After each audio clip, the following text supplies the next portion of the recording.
Yun ang pangalan sinabi niya kay Moises. That I am. Ngayon, the question, so what is Jesus claiming here? No, nang paggamit niya ng pangalang ito, I am that I am.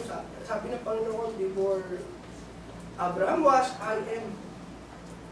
So, obviously first, Jesus claims pre-existence. Nauna talaga siya kay Abraham. No? And secondly, Jesus presenting himself in a language associated with God's own identity. Hindi sinasabi ng Panginoong Hesus na ako ang Ama, kundi He associate Himself and presenting Himself to the Jews that na may kinalaman siya sa identity, sa unique identity ng Diyos na I am, o ako nga. Presenting Himself in a language associated with God's own identity. Kung paano nakilala noong lumang panahon ang Panginoon sa pangalang ako nga o I am, ito'y ginamit ng Panginoon Jesus. So also, hindi lamang po kay Abraham na una ang ating Panginoong Jesus. Also, Jesus was not only before Abraham. Hindi lamang siya kay Abraham na una. Because He is also a creator or co-creator. Ano pong ibig ko sabihin? In John chapter 1 verse 1, siguro familiar po kayo, ang sinasabi po ng talata ay ganito. In the beginning, nagpasimula, in the beginning was the Word. No, nung pasimulaan niya ay ang salita o ang verbo. And the Word was with God. Ang verbo ay kasama ng Diyos. And the Word was God. No, isa-isayin natin, nung pasimula, may salita o verbo. Ang salita ay kasama ng Diyos and that the Word was God. Ang sabi, He was in the beginning with God. Kasama niya ang Diyos. All things were made through Him, and without Him was not anything made that was made. In Him was life, and the life was the light of men, and the light shines in the darkness, and the darkness has not overcome.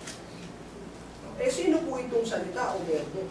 So, sa verse 14, sabi ng talata ni John, and the Word, or yung verbo, became flesh. Nagkatawang tao. At kilala natin kung sino naman itong salita na nagkatawang tao na tinutukoy sa verse na ito. No, ang salita ay nagkatawang tao, ang Panginoong Jesucristo. And dwelt among us, nanahan sa atin. And we have seen His glory as of the only Son from the Father, full of grace and truth. So, alam natin na ang ating Panginoong Jesus. No? At dito sa talatang ito, tinutukoy na ang Panginoong Jesus ang verbo na nagkatawang tao. So ngayon, punta tayo sa Genesis chapter 1. Ito po yung binabanggit na pasimula na sa chapter 1 verse 1 ng Genesis, in the beginning. So, nang pasimula, ibig sabihin, wala pa lahat ng bagay. Wala pa ang lahat ng mga bagay, wala pa ang mga tao. Hindi pa na nalilikha. In the beginning, God created the heavens and earth.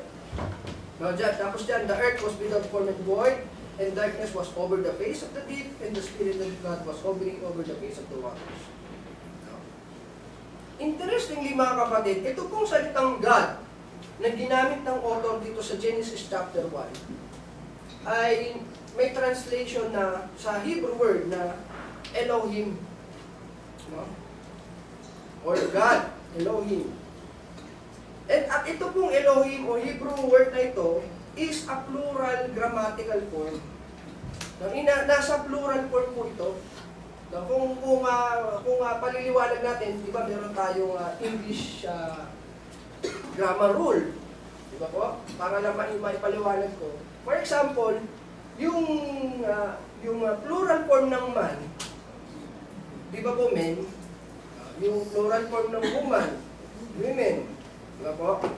So, the verb that we are going to use in man is man is, etc. The woman is. And pag ginamit naman natin yung women are, men are, diba po? Yun yung tinutukoy kong single and plural form sa English grammar rule. So dito po sa Hebrew, ganun din po. No, yung Elohim is a plural grammatical form. Plural siya. And let's read the verse 26. Ganito po ating mababasa. No, sa verse 26, then God said, let us make man in our image. Ito po yung lilikhain na nila ang tao. No? Eh, pag sinabi natin let us, halimbawa sinabi ko let us, meron akong kausap, meron akong kasama. O, let us drink. Tara, ano tayo? Let us eat, kain tayo. Meron akong kasama o meron akong kausap. So dito sabi ng Panginoon ng Diyos, let us make man in our, yung doon din sa salitang our image, after our likeness, and let them have dominion.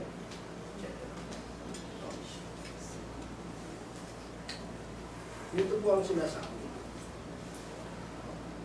Kaya po, ang Panginoong Hesus ay nauna sa lahat talaga ng bagay. Hindi lamang kay Abraham, kundi nauna siya bago pa malikain ang lahat ng mga bagay at ang unang tao. And also, Jesus Christ in His prayer, no, bago siya ipako sa krus, bago siya arestuhin at pahirapan, ipako sa krus, nanalangin siya sa kanyang Ama. At ganito yung nilalaman ng kanyang panalangin. Sabi niya, and now, Father, glorify me in your own presence with the glory that I had with you before the world existed. Parang sinasabi niya sa kanyang panalangin, duwalhatiin mo ako, Ama, gaya ng kaluwalhati ang tinamo ko nung kasama kita bago palikain ang sanlibutan. So, ibig sabihin talaga, mga kapatid, ay nandudun na ang ating Panginoong Hesus bago pa man ang lahat ng mga bagay. Kasi kasama niya na ang Diyos. At meron siyang kaluwalhatian kasama ang Diyos bago likhain. Sinasabi niya na meron akong kaluwalhatian nung kasama-kasama kita bago pa man likhain ang sanlibutan. No? So, tignan natin yung movement, mga kapatid. So, Christ existed in glory with Father. May kaluwalhatian ang Panginoong Kristo kasama ang Ama o ang Diyos bago ang sanlibutan. Ano nangyari? He became human. He humbled himself. And after that, no, He completed His mission. Yung kalooban ng Ama.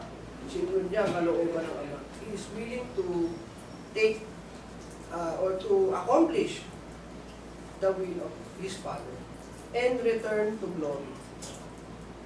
Na sabi niya doon sa kanyang mga salita, ako ibabalik sa Ama. Ibig sabihin, ako ibabalik na doon sa aking kaluwalhatian na dati meron ako. Kasama ako. Yun ang konteksto po kung bakit niya that the Father is greater than I. Meron siyang Ama na dapat balikan kung saan babalik sa kanya yung kalhatian. Nasa sa kanya, kasama yung kanyang Ama. No? So the difference between Christ's identity and Christ's position, so in Philippians chapter 2 verse 6, it answers the question, who is Christ? Sino ba ang Kristo? Who is Jesus Christ? So sa passage na ito, nalaman natin that He was in a nature a God. So sinasabi ni Apostol Pablo na the nature of Jesus Christ is God. Siya ay Diyos. So, siya ay Diyos, sa makatuwid, He possessed equality with God. Siya ay kapantay ng Diyos.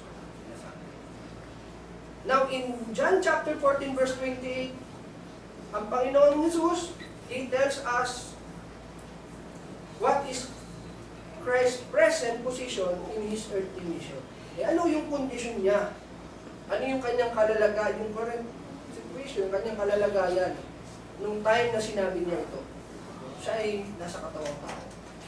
Kaya, pinapakita niya that He is a Son who is willing to take a position of submission to the Father.